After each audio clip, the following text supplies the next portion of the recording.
Tyson Bagent earning a big contract extension is one of the coolest Chicago Bears stories of the last few years, but it also marks the beginning of the end of his time on the team.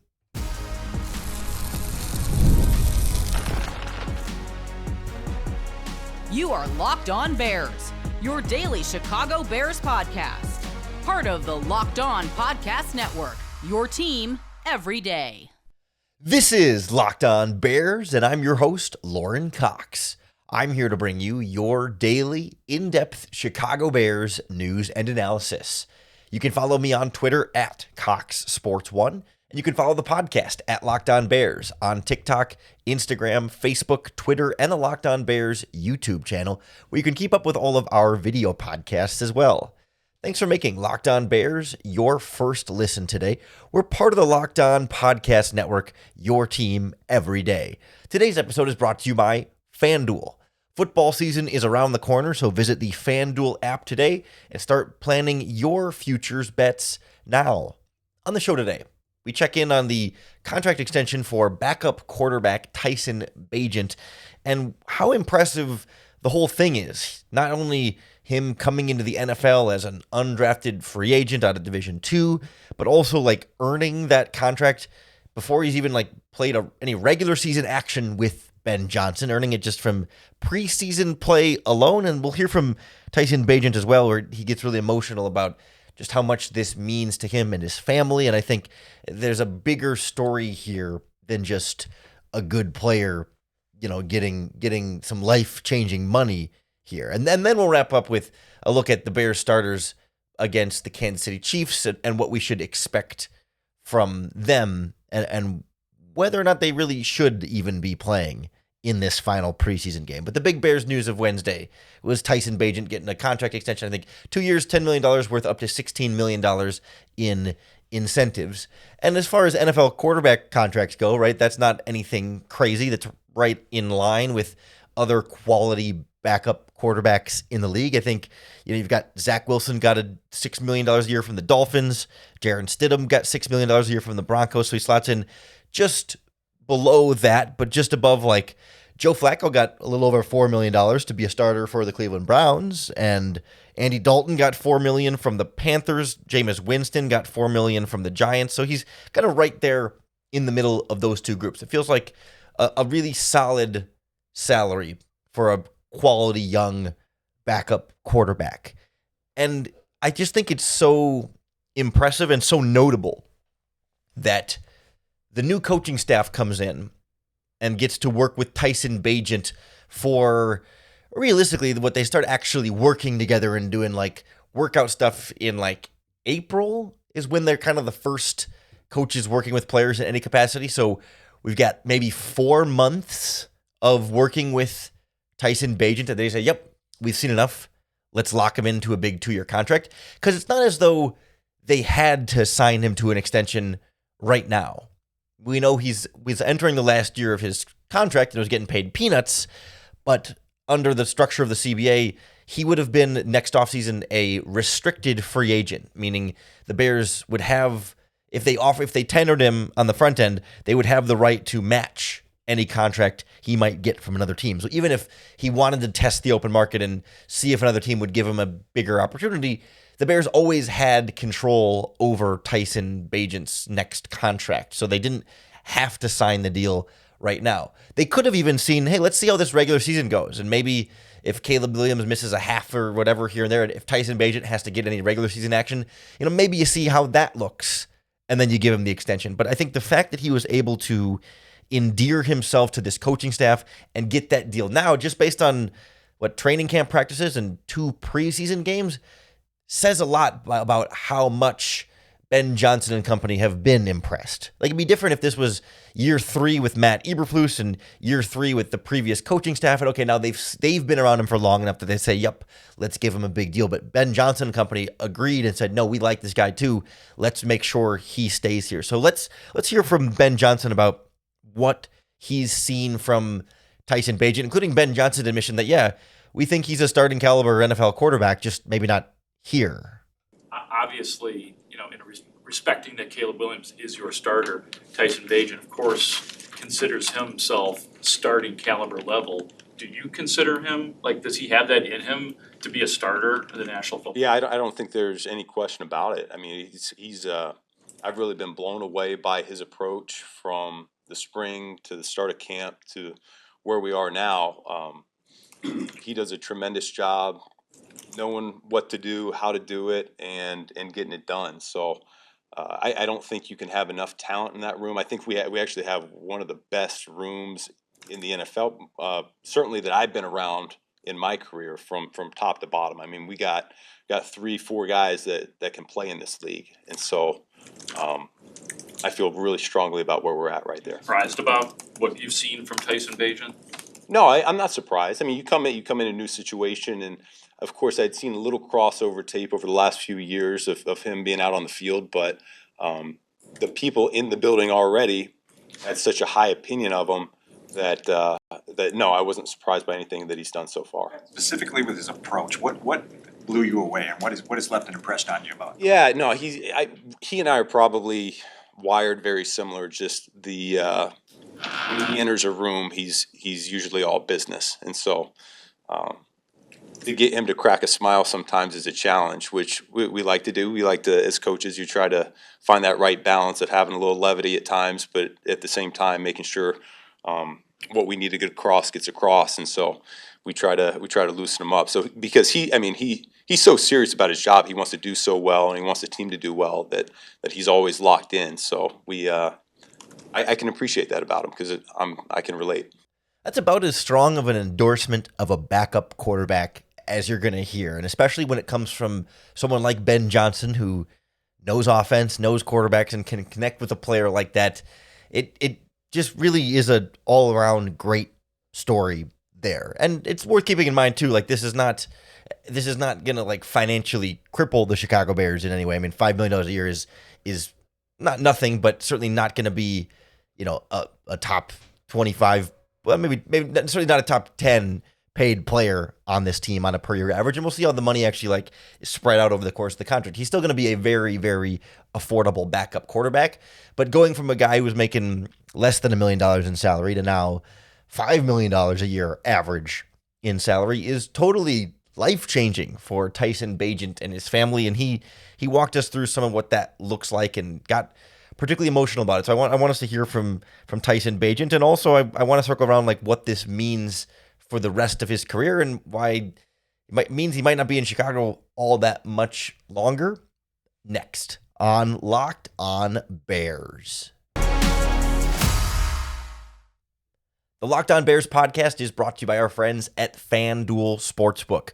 Coming up August 26th, next week, it's officially FanDuel Futures Day. It's a brand new holiday for football fans who live for bold predictions and preseason hunches. For just 24 hours, FanDuel is giving you deals on NFL season predictions. So whether you're calling your MVP, eyeing a long shot division winner, or ready to crown your Super Bowl champ before week 1 even kicks off, this is your moment. Better deals on Ben Johnson as Coach of the Year, Bears as NFC North division winners, or maybe even the long shot Caleb Williams MVP prediction, August 26th. So that's why you need to visit the FanDuel app today and start planning your futures bets now for FanDuel Futures Day, because Futures Day is one day and one day only on August 26th with FanDuel. Play your game. Tyson Bagent getting a contract extension like this, going from a guy who came in as a fourth-string Division II undrafted quarterback to working his way into the number 2 role to now looking like a really quality backup, is such a cool story in and of itself. And then you add the real human nature, human element to it, and it becomes really something special, something we don't see a lot in sports. It's the stuff that we really love to root for here. Like, think about when the Bears brought in Tyson Bagent as an undrafted free agent. Certainly none of us had ever heard of him at that time, out of Division II program that, none of us were paying attention to. We knew, okay, this kid has a lot of experience, it seems like, but he always felt like a pretty major long shot, and that at best he was going to be on the practice squad because he comes in as an undrafted free agent when they had Justin Fields. They just given PJ Walker a pretty big contract to come in and be the backup, and then they had Nathan Peterman as the number 3. But somehow Bagent beats out all of them to be that number 2 to Justin Fields, and then maybe even more improbably starts a couple of regular season games, wins a regular season game as a starter, as a rookie, undrafted second-round pick, or undrafted player from Division II. Shepard goes 2-2 as a starter in the NFL. I mean, if that had been the extent of the Tyson Bagent story, it still would have been against all odds. Like, if he had never played another snap in the NFL again, that's still pretty unbelievable. And so to now get to the point where he gets this kind of money and goes from like a couple $100,000 to now $5 million, like that's the stuff that will change not only his life, but the life of his family member. And he said during his press conference on Wednesday that he's got I think he said a baby girl on the way. So he's about to be a father, and certainly will change the life of that child than it would be if he wasn't a multi-millionaire NFL quarterback. And so you can imagine how when that reality sinks in for Bagent, it can make him a little bit emotional. So I wanted to play a clip here of Bagent talking about what this means for him and his family in a way that I just think is so human and real and touching and heartwarming for in a sport that is often so robotic and gladiator and tough and whatever. Like the human side of this is something that it's important for us to kind of check back in on and see the humanity of the players underneath the helmets. You prepare, and I know you believe that you are a starter in this league. Ever any thought for you to say, I'll let this thing ride out and then go get an opportunity where there isn't a young entrenched starter on the roster? Of course. I think that's pretty much the only reason why I didn't just sign right then and there, a week or so ago. That definitely went into it. But kind of like I said, being around this staff and this offense, especially the offensive staff, I think that has just been the biggest part in the decision. Besides just how much I love the city of Chicago, how comfortable I am here with everybody. But yeah, that was certainly played a role into it. You've talked about your family being so important to you. What does this money for people beyond you in your household?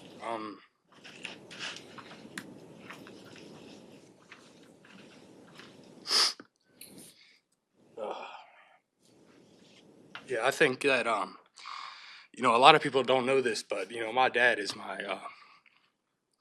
he's my right hand man, and he didn't even have running water until he was in high school. So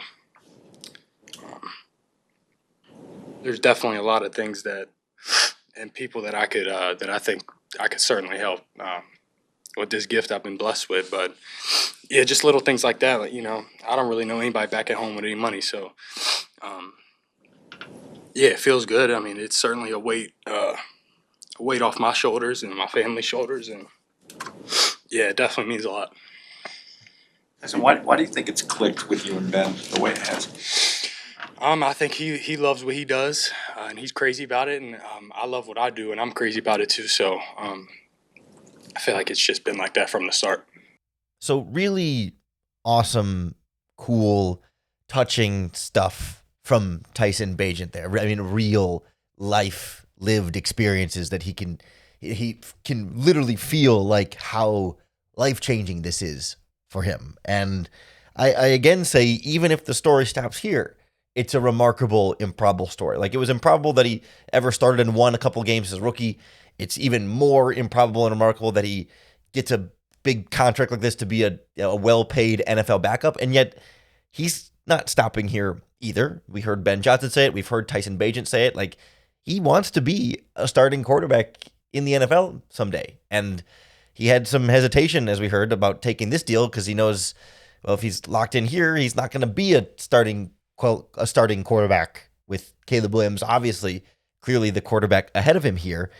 But all of this feels to me like this contract will be the last contract Tyson Bagent signs with the Chicago Bears. That after these 2 years of this deal, he is going to want to go pursue that true opportunity to be an NFL starter. And I don't know that, especially if he doesn't play much over the next couple seasons, I don't think a team is going to go out and just in free agency sign him outright and say, yep, we're handing you the keys to the car. You are our guy. But I think he's shown enough as a preseason player and in those couple of games in regular season action that a team could take a chance on him in a quarterback competition type of role. Kind of like we saw Justin Fields go to the Pittsburgh Steelers and do, although that was technically via a trade. But I think initially Mitch Trubisky was kind of a quarterback competition name thrown out there. Now he's kind of settled into a full backup role. But I think about, Daniel Jones going to the Indianapolis Colts to compete with Anthony Richardson, or Jameis Winston and Russell Wilson and Jackson Dart all in New York competing for spots, right? Like that's the kind of situation that a team would maybe draft a young player and then sign Tyson Bagent and have them compete and see if Bagent is good enough to start or just be a really quality backup for them. But it just doesn't seem like there's a lot of possibilities here where he signs another deal with the Bears, because either he gets into some regular season action and plays well, and then of course he's going to have a starting job somewhere else, or if he turns out to not be a very good backup for the Bears for no reason, if he plays in a couple games and plays poorly, then maybe the Bears look at it and say, well, maybe we want a better backup then, and then you don't bring him back either way. Like it's hard to envision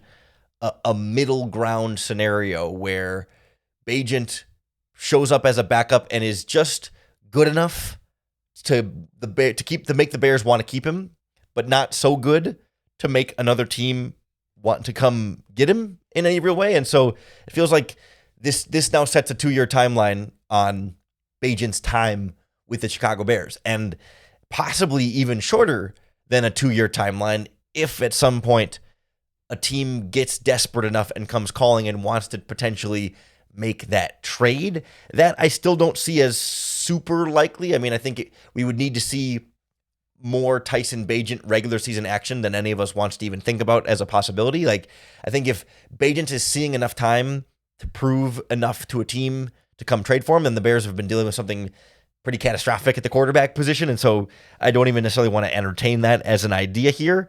But it does feel like this is like the whole point of like taking a flyer on an undrafted quarterback, trying to develop him, see what he has. It's a lottery ticket. And this one has definitely been, this is as much of a jackpot undrafted free agent quarterback lottery ticket as you could possibly hope. Like short of a Kurt Warner type thing, this is as good as it gets. And it's been a great find by Ryan Poles and his scouting staff. It's been, I think you got to give some development to the previous coaching staff for developing him at least a little bit. He's gotten better over time. It's not just from Ben Johnson's staff, but now if Ben Johnson's staff can take him even another couple levels higher, like I think that's part of why he re-signed here also. It's because he feels like this staff can get him that much closer to being a starting caliber quarterback so that he is ready for that next team and that next opportunity that comes at the end of the current deal that he signed with the Bears. But in the meantime, he has secured his long-term financial future for himself and his family. And it just feels like everybody wins. And we don't get enough of those stories nowadays anymore, where it's just like the Bears win, Bagent wins, everybody's happy, nobody's upset, not a lot of salary cap implications here. It's just a good, feel-good quarterback story. We're certainly still going to see plenty of Tyson Bagent on Friday against the Kansas City Chiefs, but we are going to see Caleb Williams in the Bears starters, according to Ben Johnson, confirming that is going to be the case.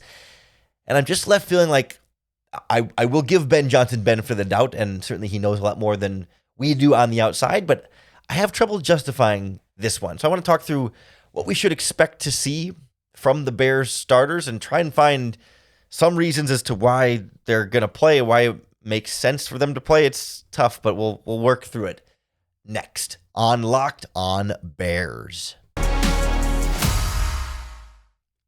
This episode of Locked On Bears is brought to you by our friends at Monarch Money. Most people can't even name all the financial accounts or even what they're worth, whether it's 401ks, properties, investments, and when you don't have that full picture, you can end up leaving money on the table. But that's where Monarch Money comes in, because it's an all-in-one personal finance tool that brings your entire financial life together in one clean, easy-to-use interface. I've got the Monarch Money app on my phone, although you can also access it from your computer, and I love it because it does all the heavy lifting for me. I can link all of my accounts in one place. So I don't have to sign in to a separate thing for my bank account, for my credit card, for my retirement account, for my investments. They're all in one app where I can see clear data visuals and get smart categorization of my spending to just feel more in control of my money without ever having to touch a spreadsheet. It's so nice. Just don't let financial opportunity slip through the cracks. Use our promo code LOCKEDONNFL at monarchmoney.com for half off your first year. That's 50% off your first year at monarchmoney.com. Promo code LOCKEDONNFL. So once again, Caleb Williams and Chicago Bears starters are going to play against the Kansas City Chiefs. And I'm really struggling to find a satisfying enough reason, like a good enough reason why they're actually going to play one more preseason game against the Kansas City Chiefs. It's not to say that there is zero benefit from them being in a preseason game, but I think it's a very low benefit. And while the risk might not be astronomical of injury or whatever, the risk is not zero. And so if the benefit is really low anyway, and the risk is not zero, then I find it hard to be worth the risk, even if it's a small risk, when I don't think there's a lot to actually be gained here. And again, I'll say, I'm never going to sit here and try and tell you that I know better or more than Ben Johnson and these NFL coaches, and that, I'm somehow more qualified to determine if players should or shouldn't play in the preseason. I just like to be able to find some logic in it, and I'm struggling with it because, of course, I guess more reps equals more practice to be ready for the regular season, and so a preseason game is just more reps in that regard. But we've even heard Ben Johnson say after the first preseason game when Caleb didn't play that they got a lot more practice reps by not playing in the game than they did by being in the game. And so I understand that, well, if it's only a drive, then you're not really risking that much injury. If Caleb plays, 6 plays or whatever the opening drive, and then you pull him, then no real harm, no real foul. But on the flip side of that, how much do you really gain from him being out there for 6 plays? Is that the kind of practice experience reps that gets you that much more ready for the regular season? Or people throw the rust versus rest idea out there. They got another full 2 weeks before the Monday Night Football game, so it's good to get them out there just so they don't get rusty, so they can kind of stay active and good to go. And I again ask myself, is whatever the number is, 5, maybe even 10 snaps in the third preseason game, the difference between being rusty in week 1 and not rusty in week 1? You're still going to have a 2-week break anyway, so what's the difference between the 5 days from Sunday to this Friday and getting 10 snaps in there in this preseason game versus just sitting it out? Is that going to make all the difference in what you do in week 1? Maybe. I mean, if they believe that, I tend to believe them, but we just haven't heard a clear, strong cut communication as to why they're going to play. Ben Johnson gave some explanation, and we talked about this on Tuesday's podcast, I think. Some explanation about how first 2 preseason games were at home. Chiefs are on the road, so it's a chance to kind of go through flying there as a team hotel, going into an away stadium with the first time with this roster and this coaching staff, and warming up first time with it, and then, playing an away game in an away stadium. I get that part, but I don't think the actual on-field football is going to be different enough at an away game versus a home game. Play calls are still going to be the same. Responsibilities are still going to be the same. I guess the crowd will be a little bit more hostile, but it's a preseason game against the Chiefs. It's not going to be deafeningly loud, so you got to go to the silent count to practice some of that stuff, and you could practice that at practice with speakers anyway. So I'm just struggling to see what the on-field value really is for the Bears here. And yet, I look at this at the Kansas City Chiefs and go, well, they got zero reason to use their starters, and they still are. It's one thing for me to sit here and say, yeah, we can talk ourselves into new offense, new defense, some young players on both sides of the ball. Maybe there's a little bit of value to having some of those guys out there. But if I'm a Kansas City Chiefs fan and Andy Reid says Patrick Mahomes is playing in the third preseason game against the Bears, I'm ripping my hair out. What would a 3-4-time Super Bowl champion MVP quarterback possibly gain from playing in a third preseason game for, again, 5 to 10 snaps against the Chicago Bears. It just seems insane to me that when I just feel like there's zero for Patrick Mahomes to gain and only a risk of, even a low risk, but a risk of potential injury or whatever. Like we've seen Joe Burrow running for his life out there. We've seen Lamar Jackson get hurt at a practice recently. It sounds like he's going to be okay, but like, it's not even like the Chiefs have like a new wide receiver for Mahomes to throw to. And they got like a new left tackle. And I think a new starter at left guard. But like, there's just, I'm really struggling. But at the same time, I'm like, if Andy Reid thinks it's a good idea and Ben Johnson both think it's a good idea, then there's got to be a little bit more to this than we can see on the outside. And I'm willing to give, like, if there's any set of coaches in this league that I'm willing to give some benefit of the doubt to, it's Andy Reid. And then you hire Ben Johnson because you want to be able to trust him with that kind of benefit of the doubt that we haven't been able to trust previous Chicago Bears head coaches with. And so I'm kind of left just kind of having to, I feel like I'm left having to take the L on this one, right? Where it's just like, I don't think it's the right idea, but I can't dispute that those guys know better, and I can't make it clear that it's not a horrible idea. It just doesn't feel like the smartest use of the players and the small risks that are involved. Like we're going to see Caleb Williams come out there and probably not throw as much as he did in the first game. I guess the first game he played against the Bills. Hand the ball off a little bit, take it nice and easy. I don't think you need to operate a full-fledged offensive drive. I just don't love the idea of risking that in a third preseason game that's supposed to just be guys fighting for practice squad spots at this point anyway, because the Bears don't really have that many spots actually up for grabs here. And so I want to see them take it super conservative on offense. I don't need to see the 6-for-7 touchdown drive that we saw against the Bills. Like, we've already seen the offense work against the Bills. I don't need them to come out and prove to me that it works again. Like, we saw what it's supposed to look like.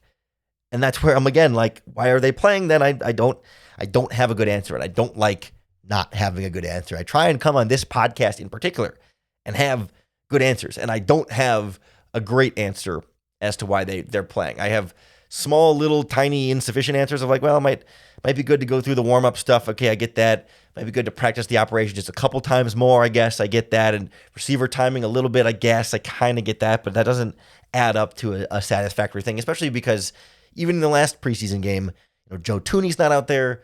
DeAndre Swift's not out there. Like, there's some veterans who are healthy and they're not playing. So why is everybody else out there?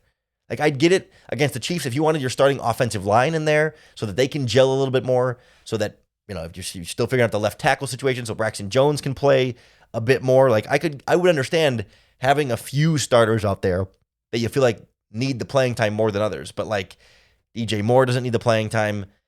I don't think Cole Kmet needs the playing time. DeAndre Swift didn't need the playing time. Tooney didn't need the playing time. I'm not sure that I would risk Caleb Williams getting that playing time, and yet I think we're going to see at least Caleb and 9 or 10 of the other starters out there, much like the Bills game, probably just a drive or two, and look back and say, was that worth it? And I think the answer will be probably not, but as long as they get through with no major injuries, then crisis averted.